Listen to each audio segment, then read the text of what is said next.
Narrativas Voces presenta Los Relámpagos de Agosto, una novela de Jorge Ibargüengoitia. Capítulo 5. Como es fácil de comprender, esa noche no pude dormir, a pesar de la botella de martel que me tomé para apaciguarme un poco. En mi insomnio llegué al extremo de considerar la posibilidad de disculparme con Pérez H., y hasta preparé una explicación del triste suceso, que dejara a salvo mi honor y hasta cierto punto el de la señora de González, doña Cholita, que después de todo era la que me había metido en el aprieto. Con esto, mis compañeros me hubieran perdonado automáticamente, pero los planes que hice durante la noche se disiparon en la mañana, cuando se presentó en mi cuarto el capitán Pantoja, ayudante de la presidencia, con una cita de Vidal Sánchez para las 12 del día en el castillo de Chapultepec. Contesté que asistiría gustoso, y mientras desayunaba en la Flor de México, llegué a la conclusión de que aunque Pérez H. no hubiera robado el reloj de Marras, no por eso dejaba de merecer el castigo que yo le había impuesto, ya que toda su vida se distinguió por su conducta inmoral. En los periódicos leí que mis compañeros habían felicitado al presidente y que éste había dicho, entre otras cosas, que México había dejado atrás la etapa de los caudillos, lo cual constituía un golpe directo al finado.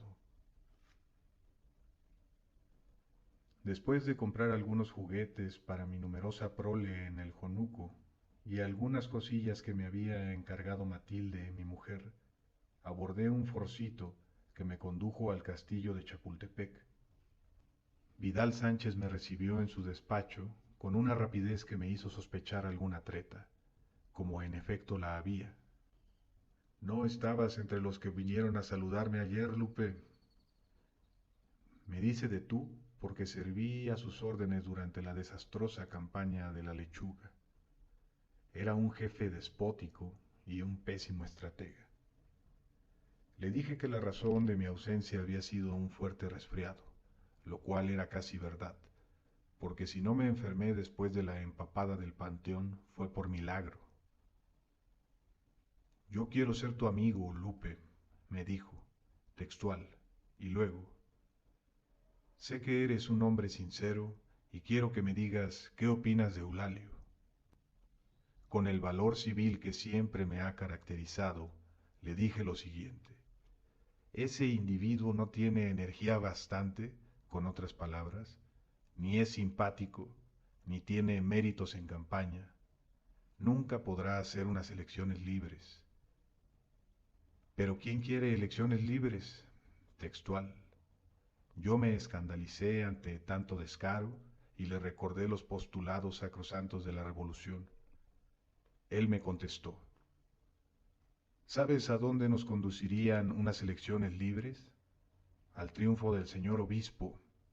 Nosotros, los revolucionarios verdaderos, los que sabemos lo que necesita este México tan querido, seguimos siendo una minoría. Necesitamos un gobierno revolucionario, no elecciones libres. Reconozco que no supe qué contestar. Él siguió su perorata. Para alcanzar este fin, es decir, el gobierno revolucionario, debemos estar unidos y nadie se une en torno a una figura enérgica, como tú, como yo, como González. Necesitamos a alguien que no tenga amigos, ni enemigos, ni simpatías, ni planes, ni pasado, ni futuro. Es decir, un verdadero fantoche. Y por eso escogí a Eulalio. Debo admitir que estuve de completo acuerdo. Cuando lo hube expresado, Vidal pasó a otro punto. Te mandé llamar porque necesito tu ayuda. ¿Puedo contar contigo? Yo le contesté que siempre y cuando lo que iba a pedirme no lesionara mis principios de hombre moral y mi integridad de militar revolucionario y mexicano. Zenón Hurtado no me da ninguna confianza. Sospecho de que está en combinación con los cristeros. El general de división Zenón Hurtado era el jefe de la zona militar de Vieira y no era de confianza, pero no podía estar en combinación con los cristeros, porque en Vieira no había cristeros. Vidal Sánchez prosiguió. ¿Te interesaría encargarte de su puesto? Yo contesté que sí, inmediatamente. Yo arreglaré con Melitón tu nombramiento. Melitón Anguiano era el ministro de Guerra y Marina, otro fantoche. Así que ese día salí del castillo de Chapultepec investido de un cargo que era superior a mi graduación, y como iba a verse más tarde, a mis fuerzas. Poco después me enteré de que mis antiguos compañeros y ahora enemigos, que tenían mando de tropas, es decir, Germán Trenza, Artajo, Canalejo y el Camaleón, habían sido destituidos o trasladados al otro extremo del país. Artajo a Chiapas, en donde no había tropas. Trenza a Quintana Roo, en donde no había ni gente. Canalejo a Puruándiro, en donde no conocía a nadie. Y el Camaleón a Pochutla, en donde los habitantes mataban a montones. Solo quedaron en sus puestos Anastasio y Juan Valdivia. ¿Y de qué sirven un diputado y un ministro de gobernación sin tropas? Eso fue lo que ganaron por andar felicitando a quien no debían, por su antingente labor y todo eso. Una semana después llegó a Vieira, junto con la notificación de mi ascenso a general de brigada, el nombramiento de jefe de la zona militar de Vieira, que me valió la enemistad absoluta y perpetua de Zenón Hurtado, con el que tantas dificultades había yo de tener en el futuro. La razón de estas dificultades fue que, contra lo que se acostumbraba hacer en estos casos, que es mandar al jefe destituido lo más lejos posible del teatro de sus antiguas operaciones, dejaron a Zenón a mis órdenes y me recomendaron que lo nombrara jefe del Estado Mayor de la zona. Este nombramiento me costó después lágrimas de sangre. Durante los 3 primeros meses de mi gestión, que yo contaba que durarían tan solo 5, puesto que sabía que apenas tomara posesión Pérez H., me destituiría de la manera más humillante posible, todo salió a pedir de boca. Ordené que se pintara el cuartel del 26 Batallón, destituí al mayor Bermúdez por sus malos manejos y corría las soldaderas que habían convertido en un verdadero mercado al cuartel de las Puchas. Después de esto ocurrió el caso Pereira, que me valió el calificativo de sanguinario en el Sol de Vieira, y que voy a narrar aquí, para que se vea si tuve razón o no de actuar como lo hice. Todo comenzó con un telegrama de Melitón Anguiano que decía así: tengo informes de que en Vieira está imprimiéndose la propaganda católica. Colabore con el Ministerio Público y tome las medidas que considere pertinentes. Pues bien, las investigaciones llevadas a cabo por don Ramón Gutiérrez, que era el jefe de la policía secreta, indicaron que la propaganda católica se imprimía en los talleres gráficos del Estado y se almacenaba en la bodega de una tienda de abarrotes llamada El Puerto de Vigo, que era propiedad de don Agustín Pereira, un español.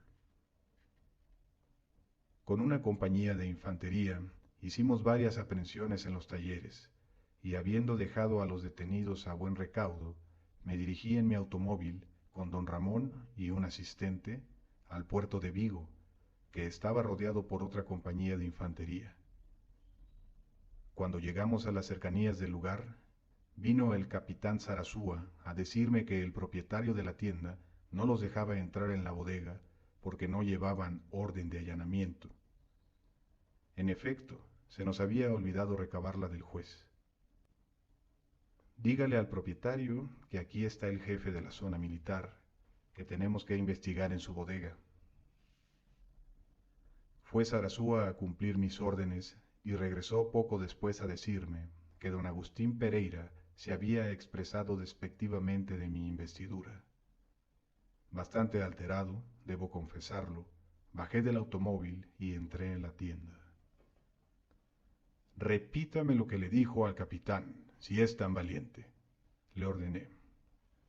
Don Agustín Pereira estaba enloquecido, echando espumarajos por la boca.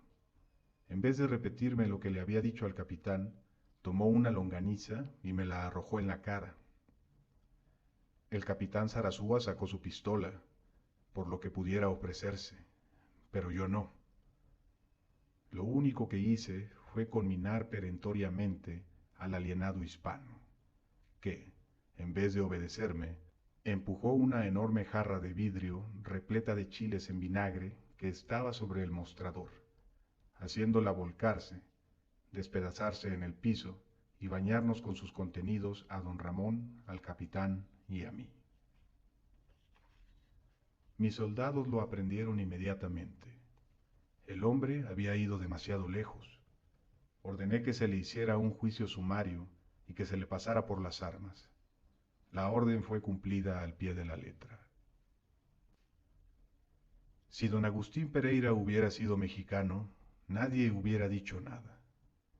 Pero como era español, se armó un escándalo terrible, a pesar de que después encontramos, en efecto, la propaganda de Marras, que había sido impresa en papel que era propiedad del Estado, con tinta del Estado y en las prensas del Estado. Los periódicos me insultaron todo lo que quisieron, y si no hubiera sido por el apoyo de Vidal Sánchez, hubiera perdido el puesto. Pasó la tormenta. El día 1 de diciembre, Pérez H. tomó posesión de la presidencia de la República. Yo tenía preparada mi renuncia y la mandé, porque no quería estar en boca de nadie. El día 3 de diciembre los periódicos informaron la composición del nuevo gabinete. Vidal Sánchez era ministro de Guerra y Marina. Mi renuncia no fue aceptada. Capítulo 6. Fue entonces cuando empezó mi segunda racha de desventuras, y se descubrió que si bien Melitón Anguiano había sido un fantoche y Pérez H. era un fantoche, yo también era un fantoche. Todos manejados, por supuesto, por el despótico y marrullero Vidal Sánchez. La zona militar de Vieira, que desde hacía muchos años había sido un modelo de calma, gracias, entre otras cosas, a la mano de hierro que habíamos tenido los que en ella operábamos, se convirtió de pronto en un verdadero infierno. Los cristeros que, como ya dije con anterioridad, no existían en Vieira, empezaron a entrar, provenientes de los 4 estados limítrofes. ¿A qué se debió este fenómeno? A las operaciones simultáneas, aunque no combinadas, que habían llevado a cabo mis colegas de la vecindad y de las cuales no se me había notificado nada. Al ver mi patria chica infestada de fanáticos rufianes, preparé, ni tardo ni perezoso, en combinación con mi Estado Mayor, formado por Zenón Hurtado y los capitanes Benítez y Fuentes, un plan de acción para aniquilarlos. La ejecución de la primera parte de este plan, que consistía en una serie de movimientos preliminares, ataques y retiradas, etc., salió a pedir de boca, y logramos concentrar a los insurrectos en la región de San Mateo Milpa Alta. La segunda parte del plan consistía en efectuar un ataque frontal con nuestros 2 batallones de infantería y un movimiento envolvente con los 3 regimientos de caballería. Con esta operación pensábamos copar y aniquilar al enemigo. Ahora bien, la ejecución de este plan requería la participación de hasta el último de nuestros hombres e implicaba desguarnecer por completo el resto del Estado. Telegrafié a México pidiendo refuerzos y Vidal Sánchez me contestó en los siguientes términos: hostilice y bata al enemigo. Esta orden era muy clara respecto a lo que yo debía hacer, pero en cambio era muy oscura respecto a lo que él pensaba hacer. Es decir, de si mandarme o no mandarme los refuerzos que yo le había pedido. Por el momento le interpreté como una orden de ponerme en marcha y un aviso de que él se encargaría de lo demás, es decir, de protegerme la retaguardia. Dejando la capital del estado con una guarnición de 16 gendarmes y 4 soldados enfermos, al mando de don Ramón Gutiérrez, me puse en movimiento con todos mis efectivos, rumbo a San Mateo Milpa Alta, que estaba a 2 días de marcha. Como no contábamos con equipo de transmisiones, decidimos no establecer cuartel general, y al llegar al Huarache nos separamos en 2 columnas. Zenón tomó el mando de la infantería y yo el de la caballería, quedando de acuerdo en que él comenzaría su ataque frontal el fatídico 18 de enero de 1929 a las 8 de la mañana, hora y fecha en que yo debería tener tomadas posiciones en las alturas que dominan la cañada de los Compadres, por donde creíamos que se retiraría el enemigo. Después de un día de marchas forzadas, llegamos al lugar previsto y tomamos posiciones, dejando un regimiento de reserva para efectuar una persecución en caso de que algunos escaparan por otra parte. Cuando amaneció el 18, ordené a mis hombres que tomaran sus puestos de combate, y cuando todo estaba preparado para aniquilar a los cristeros, llegaron, en vez de estos, el capitán Fuentes, que estaba agregado a las fuerzas de Zenón Hurtado, y don Ramón Gutiérrez, para avisarme que una gavilla de cristeros había entrado en Vieira como Pedro por su casa, y se había apoderado nada menos que del señor gobernador, don Virgilio Gómez Urquiza. Lancé una imprecación. Mi campaña más brillante se fue, como se dice muy vulgarmente, a las heces fecales, por culpa de Vidal Sánchez, que no protegió mi retaguardia. Tuvimos que entrar en parlamentos con los desgraciados cristeros, que eran unos ignorantes del arte de la guerra y que sin embargo tenían el sartén por el mango. Afortunadamente, entre Zenón y yo teníamos en una trampa a más de 400 de ellos.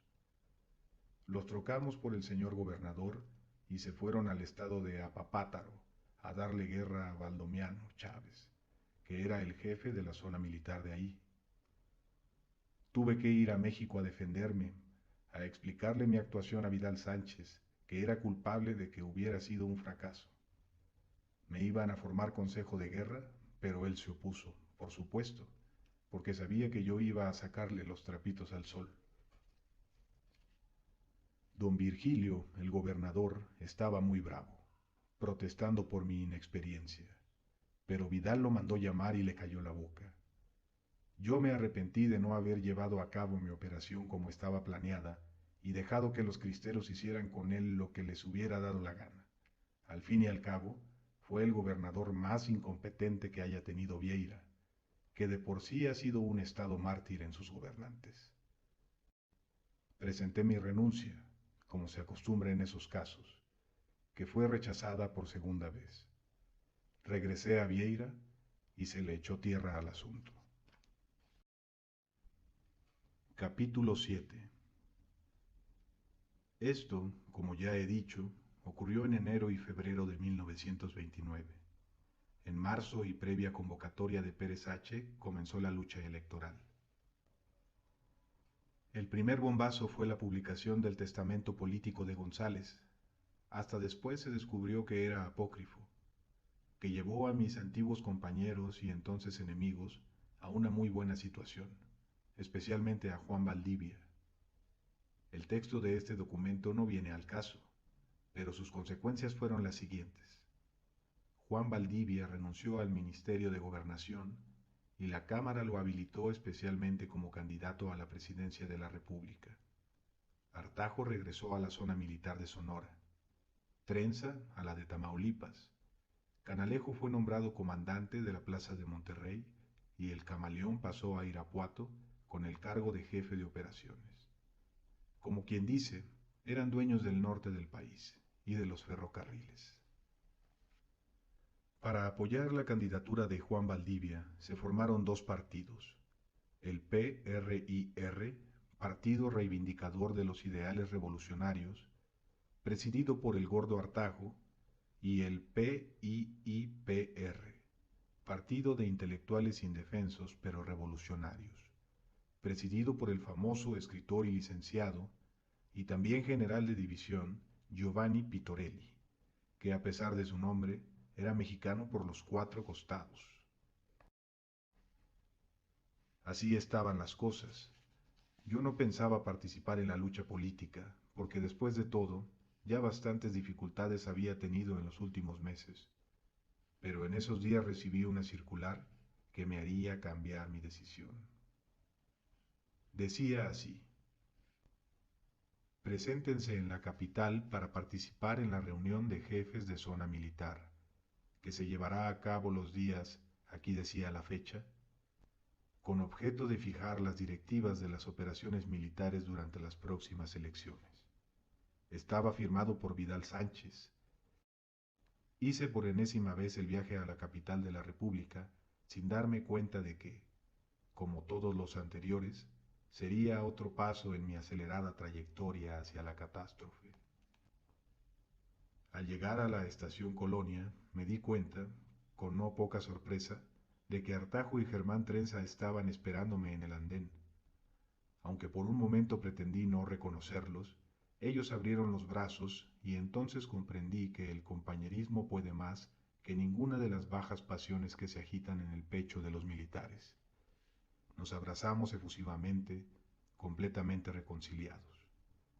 El asistente de Artajo se encargó de llevar mi equipaje al Hotel Cosmopolita, y nosotros abordamos el Packard de Trenza y nos dirigimos a La Ópera, la cantina que así se llama, para cambiar impresiones, dijeron ellos.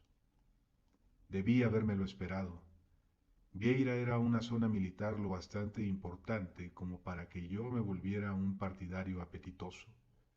Querían que yo entrara en el PRIR. Pero Juan Valdivia no es un personaje popular, les dije. Precisamente por eso necesita el apoyo del ejército, me contestaron, con mucha razón. El único otro candidato que se perfilaba era don Gregorio Meléndez, un ingeniero.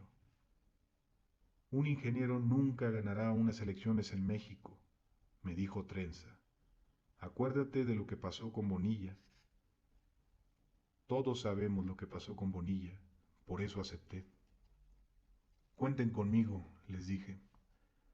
Nos abrazamos para sellar el pacto, pero yo no estaba borracho como insinuó Artajo en sus memorias. La función del Instituto Armado consiste en velar por el cumplimiento de la voluntad de los ciudadanos y en garantizar la libre expresión de la misma, nos dijo Vidal Sánchez muy serio en la reunión famosa, contradiciendo todo lo que me había dicho de quién quiere elecciones libres y todo eso.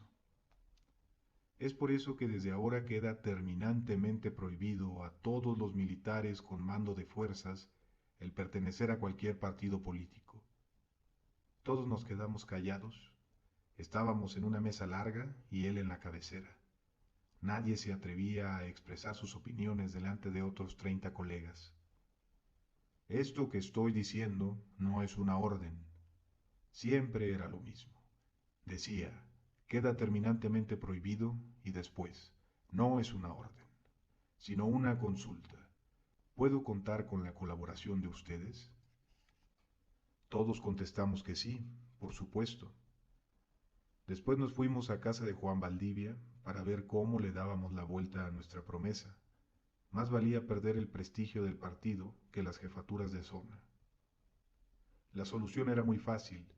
Basta con nombrar presidente del PRIR al elocuente Horacio Flores, un diputadillo, y nosotros concretarnos a apoyarlo de trasmano. De esta manera, el partido contaría, en apariencia, con dos oradores admirables, Horacio y Juan Valdivia, y en la realidad, con 20,000 hombres perfectamente armados y equipados. En la conversación, Juan Valdivia me prometió el Ministerio de Comunicaciones y Obras Públicas.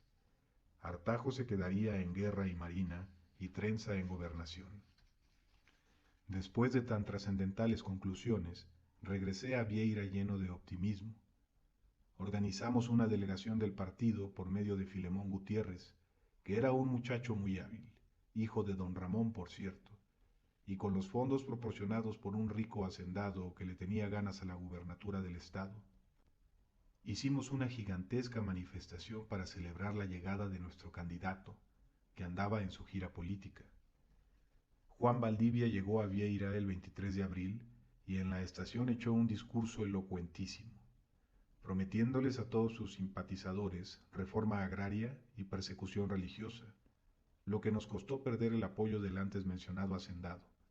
El populacho, en cambio, que habíamos llevado allí con mucho trabajo, pagándoles a 2 pesos por cabeza, se mostró encantado y casi tuvimos un motín cuando Juan dijo: todavía quedan muchas alhóndigas por quemar. Afortunadamente, y gracias a la enérgica intervención de Sarasúa con sus fusileros, las cosas no llegaron a mayores.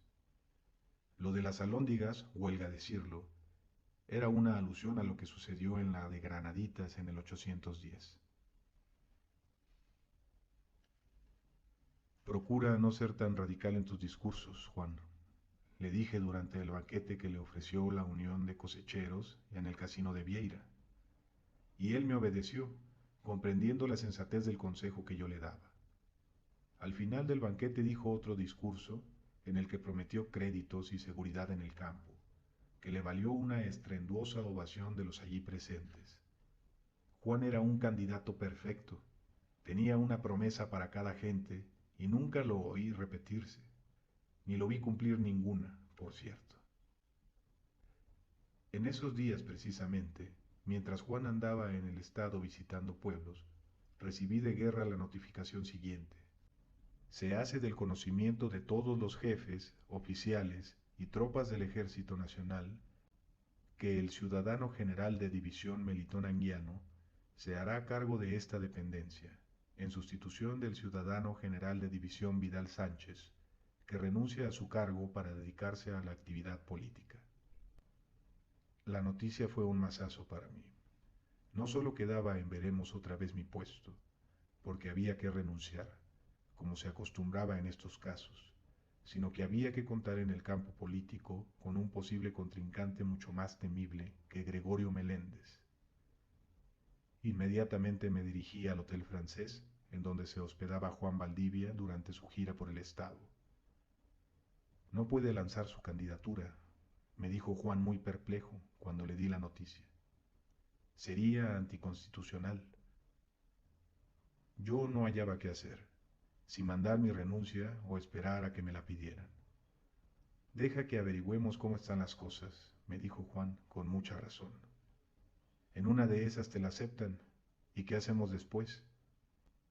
Al día siguiente llegó Horacio Flores en el tren del mediodía, con una noticia sensacional. Vidal Sánchez quería hablar con ellos dos.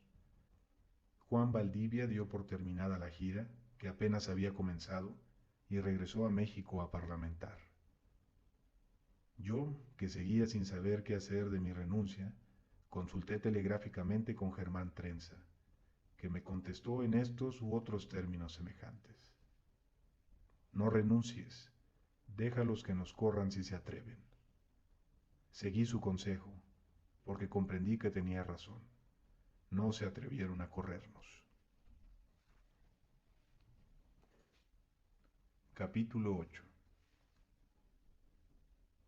Así estaba la situación política nacional, cuando una mañana fui a cazar liebres a la cañada del Garambullo, en compañía del capitán Benítez, que era un excelente tirador. En esas andábamos cuando vimos a 3 de a caballo que venían del Cerro del Meco, es decir, como quien va de Vieira al Garambullo.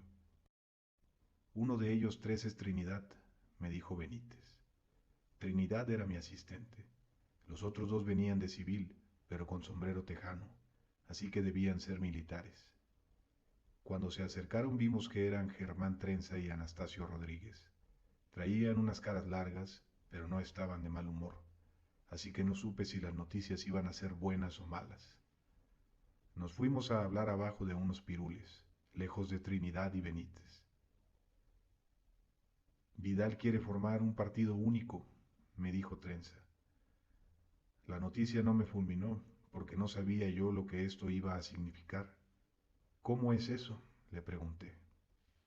Me explicaron que Vidal Sánchez, quería unificar a los revolucionarios, y que para esto había fundido en un solo partido al PUC, al FUC, al MUC, al POP, al MFRU, al CRPT y al SPQR, y ahora buscaba el apoyo del PRIR y del PIIPR. Recordé aquello que me había dicho: los revolucionarios seguimos siendo una minoría, tenemos que unirnos, etcétera, etcétera. ¿Y nosotros qué ganamos?, pregunté. La presidencia, me contestó Anastasio. Parece que el candidato del PU será Juan Valdivia. Si el PU se decide por Juan, Meléndez se retira, dijo Trenza. Como quien dice, Juan Valdivia ya estaba en el trono. Tenemos las elecciones en la bolsa, dijo Anastasio. Sí, pero entre 800, les dije yo, y tenía razón. Cuando viniera la repartición de puestos, no iban a alcanzar para recompensar a un partido tan numeroso. Por eso vinimos, dijo Germán. Queremos saber cuál es tu opinión para ponerle nuestras condiciones a Vidal. Tenemos un buen candidato, la campaña va bien, y además contamos con más de la mitad del ejército. Yo monté en el caballo de Trinidad y emprendimos el regreso a Vieira, dejando que aquel y Benítez lo hicieran a pie. ¿Y a mí qué me toca?, les pregunté. ¿Qué quieres?, dijo Germán. Comunicaciones, como ya habíamos quedado. Es un ministerio muy peleado, me dijo Germán. Habrá que eliminar gente entonces, repuse. Eso mismo digo yo, dijo Trenza, con todo y que a él le habían respetado gobernación. Entonces yo me volví a Anastasio, que como ya he dicho era muy callado, y le pregunté: ¿a ti qué te tocó? Él se quitó el sombrero y se rascó la cabeza, y me explicó que le habían prometido hacer todo lo posible porque saliera electo presidente municipal de Ciudad Gárrulo Cueto, que era su tierra natal. Yo me indigné. ¿Cómo es posible que después de tantos años de lucha abnegada te den de recompensa la presidencia municipal de un pueblo rabón? Anastasio era el vencedor de Zapopan. Había ganado la batalla contra el Tuerto, que tenía fuerzas muy superiores, y ahora lo tenían relegado a segundo término, no más porque no era parlanchín. Protesta, le dije. Si no lo haces por ti, hazlo por el honor del ejército. Así lo pensaba yo. Él no me contestó nada. Caminamos un rato en silencio, al cabo del cual dije el fruto de mis reflexiones. Este partido único no me gusta nada. A mí tampoco, dijo Trenza. Pero es demasiado grande para ir en contra de él. En esto tenía mucha razón. Entonces se nos presentó la solución del problema con gran claridad. Si hay una aplanadora, más vale estar encima que abajo de ella. Lo único que nos queda, Lupe, dijo Germán, que estaba pensando lo mismo que yo, es apoderarnos del famoso partido único. A todo esto, habíamos llegado a la casa estilo morisco que yo había construido en Vieira. Matilde, espejo de mujer mexicana, estaba en el portal esperándonos. Después de que ellos la saludaron con gran afecto, pasamos a mi despacho. Yo quiero ser ministro, les advertí cuando nos hubimos sentado. De lo que sea, pero ministro. Porque comprendí que este era el momento de ponerme las botas, ahora o nunca, dije para mis adentros. Germán estaba de acuerdo conmigo en que teníamos que ser exigentes. Estuvimos discutiendo bastante rato y llegamos a las siguientes conclusiones. Para abrir boca nos dejaríamos ir sobre Vidal Sánchez, pidiéndole 3 ministerios, incluyendo el de guerra, 6 zonas militares y 8 gubernaturas. Él podía quedarse con la Cámara y el cuerpo diplomático y todas esas tonterías que tanto le interesaban, para repartirlas entre sus fantoches. Si aceptaban la petición, santo y muy bueno.